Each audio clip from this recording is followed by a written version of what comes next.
सच्चिदानंद भगवान की जय हो।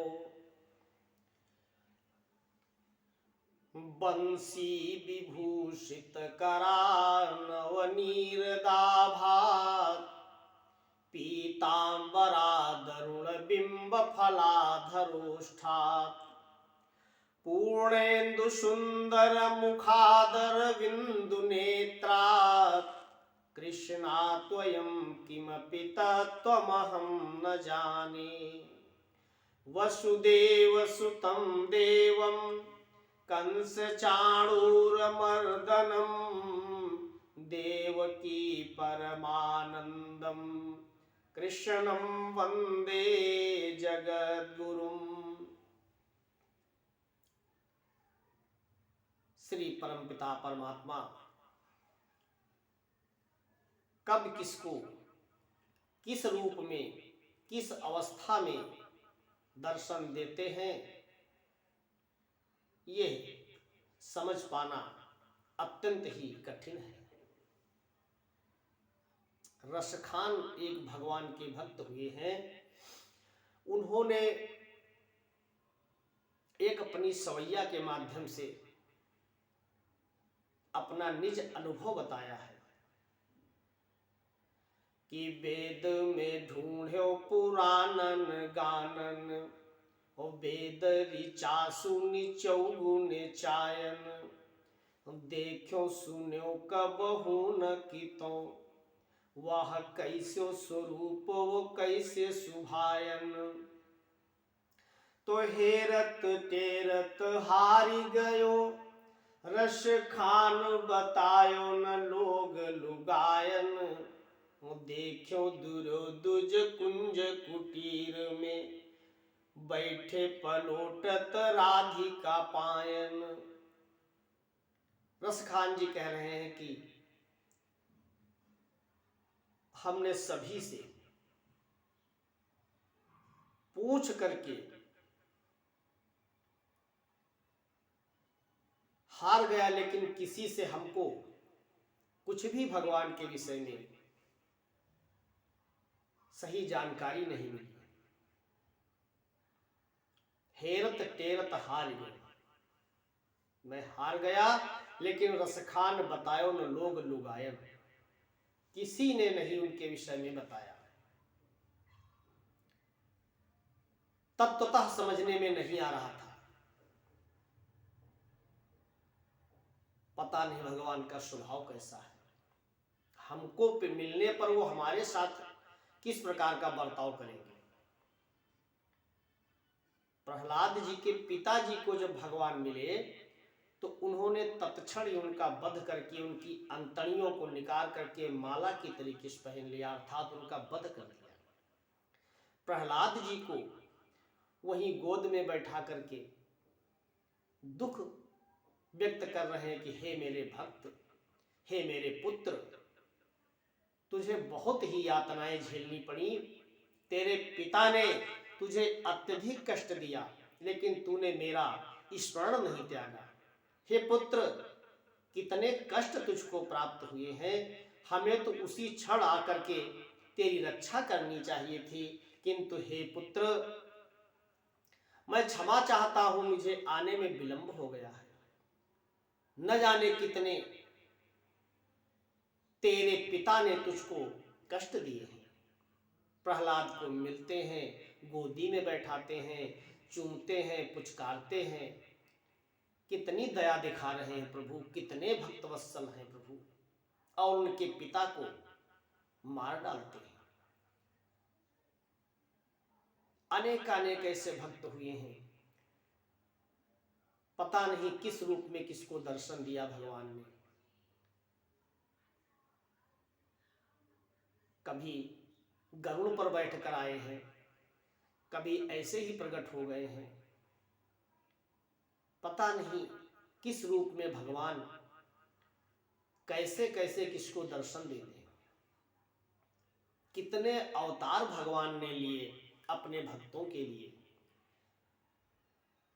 कहीं बाराह रूप धारण किया, कहीं कच्छप रूप धारण किया, कहीं मत्स्य रूप धारण किया। कितने रूप भगवान ने बनाए, हयग्रीव रूप धारण किया।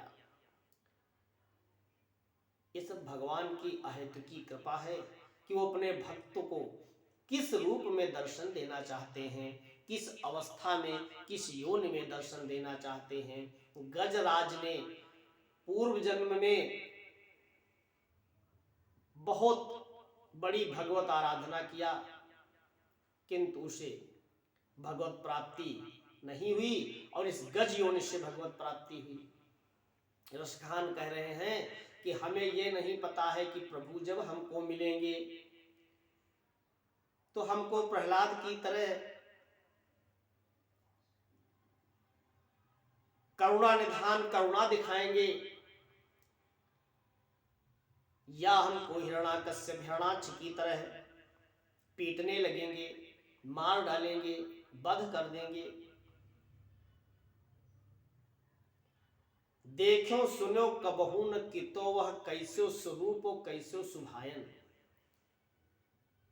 हमारे लिए उसका क्या स्वरूप है, कैसा स्वभाव होगा, ये भी हमने कभी नहीं सुना देखा है। मैं अपने श्री कृष्ण को निरंतर पुकार रहा हूँ, प्रार्थना कर रहा हूँ कि हमारे अपराधों को क्षमा कर दो। हे प्रभु, हम आपके विषय में कुछ भी नहीं जानते।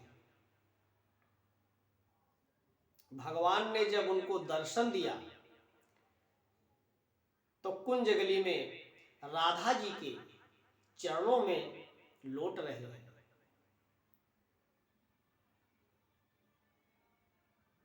ऐसा दर्शन पाकर के रसखान जी प्रफुल्लित हो गए। भगवान भक्ति के द्वारा सुलभ होते हैं। श्री रामचरितमानस में भी वर्णन आया है कि जाते देगी द्रवों में भाई और सो मम भगति भगत सुखदाई।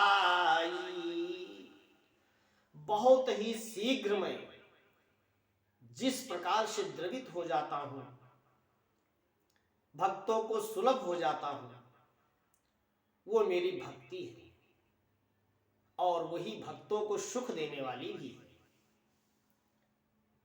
सो सुतंत्र अवलंबन आना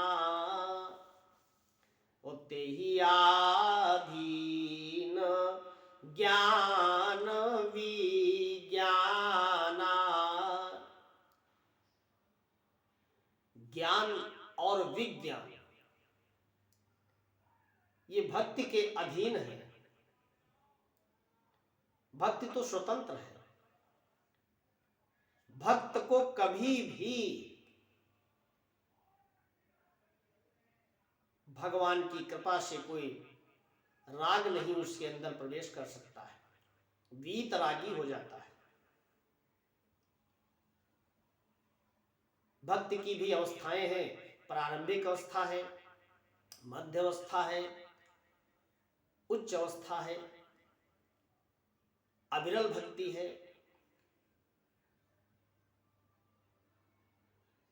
प्रायः ज्ञान और विज्ञान को प्राप्त हुए साधक भी जो हैं, ज्ञानी विज्ञानी भी जो हैं, इनके अंदर इन विकारों के प्रवेश करने की संभावना रहती है।